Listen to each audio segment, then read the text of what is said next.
something has happened. A diagnosis, an illness, a fall, a dreaded phone call, and a senior needs some help. Maybe that senior is you. Either way, this video is for you. I'm going to share with you my 5-step system to identifying what type of help is needed and then securing some resources. So let's get right into it. Number 1, include them in the planning. If you are a caregiver, it is really hard to get a plan to actually work if the person that you're planning for isn't a willing participant in the plan, in their own care. They need to be on board, and sometimes that is easier said than done. You've got to find ways to get them to participate. They need to be a part of the conversations. If you're having a hard time getting your person on board with the plan of care, get some outside help. A nurse, a geriatric care manager, a caseworker. Sometimes it's easier to reach people that we're not personally connected to. For whatever reason, that tends to be the case. Number 2, assess the situation. What specific type of care is needed? We need to assess the physical condition of the patient. We need to address the mental status of the patient. We need to assess what their mobility level is, if that's an issue. We need to figure out what dietary requirements that they may have. If they have congestive heart failure, they'll have fluid restrictions. Any heart issue will require a no sodium diet. When assessing dietary requirements, think medications as well.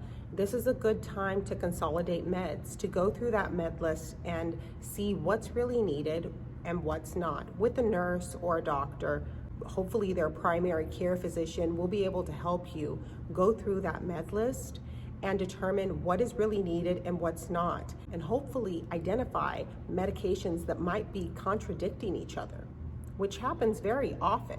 People with dementia have a long list of medications that they shouldn't be taking, and most people don't even know it.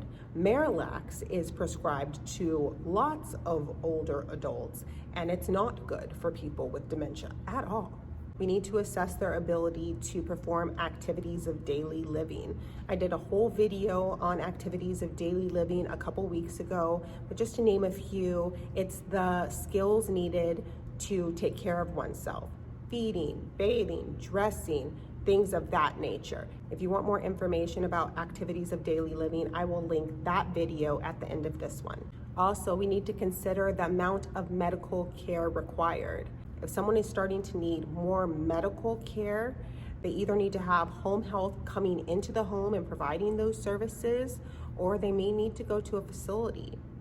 They need to have regular assessments by a nurse or physical therapist, someone who can keep an eye on them for changes as things progress. There may be a need for other special forms of support, just depending on the situation.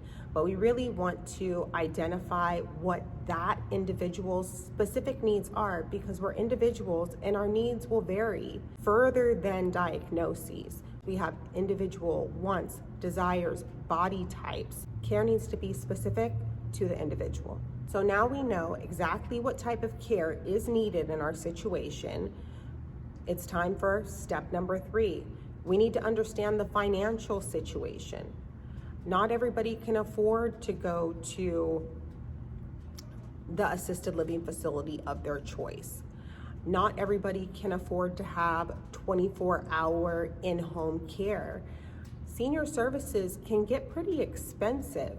So we need to understand what our person's finances are so that we can match those finances with the appropriate services. Number 4, we need to build the team and get the tools.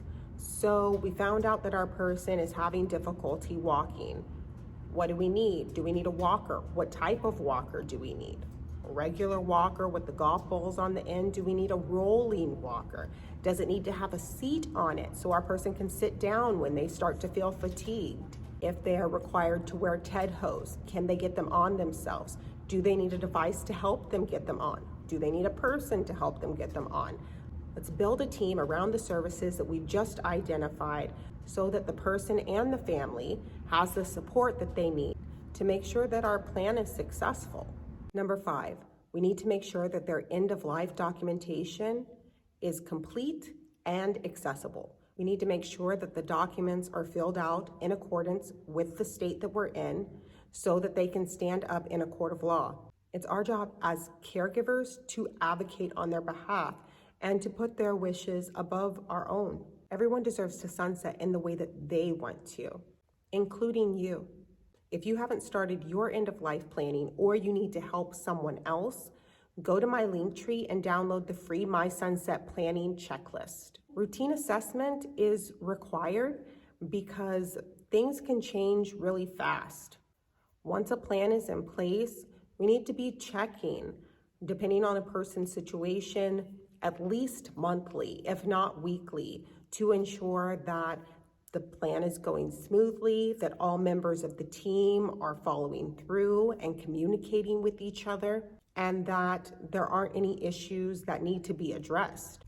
If a family member can't visit on a regular basis because they live in another state or they're busy with their family or whatever the case may be, consider hiring some outside help, a professional caregiver or service. This is hard, y'all. This is the hard stuff. And I think that it's so hard because of the way that we've been treating older adults in our society. If we revered them, if we treated them like the valuable sources of wisdom that they are, they wouldn't feel so alone. My grandmother told me last night that it's really hard to live feeling like you don't have a future. I am sitting in an auditorium right now in my grandmother's condo in my hometown because she needs a caregiver. And she knows she needs some help, but it's gonna take some convincing to set up the system that she needs.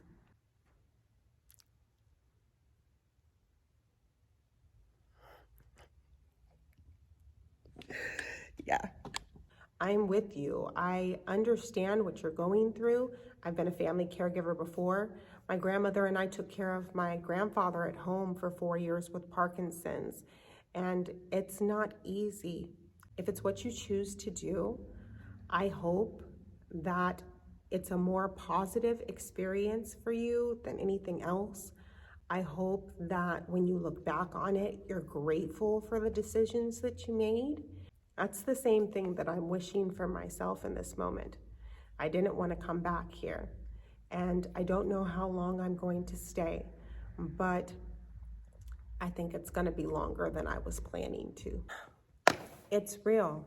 This is the hard stuff of being a human, you know? Because this life is a beautiful, wonderful gift, and since we don't know what happens after, aging can be really scary. Giving up independence is hard. Most of what I'm working on now in my professional career is education on how we can age better, preventative health care, and taking care of ourselves better, physically, mentally, spiritually, so that when we reach these later years, we're still able to enjoy them, or at least we're giving ourselves the best chance, right? We're not in control of everything. You know, sometimes people take really good care of themselves and bad things still happen. You know, they get cancer or Parkinson's, or you know, they fall and end up having mobility issues.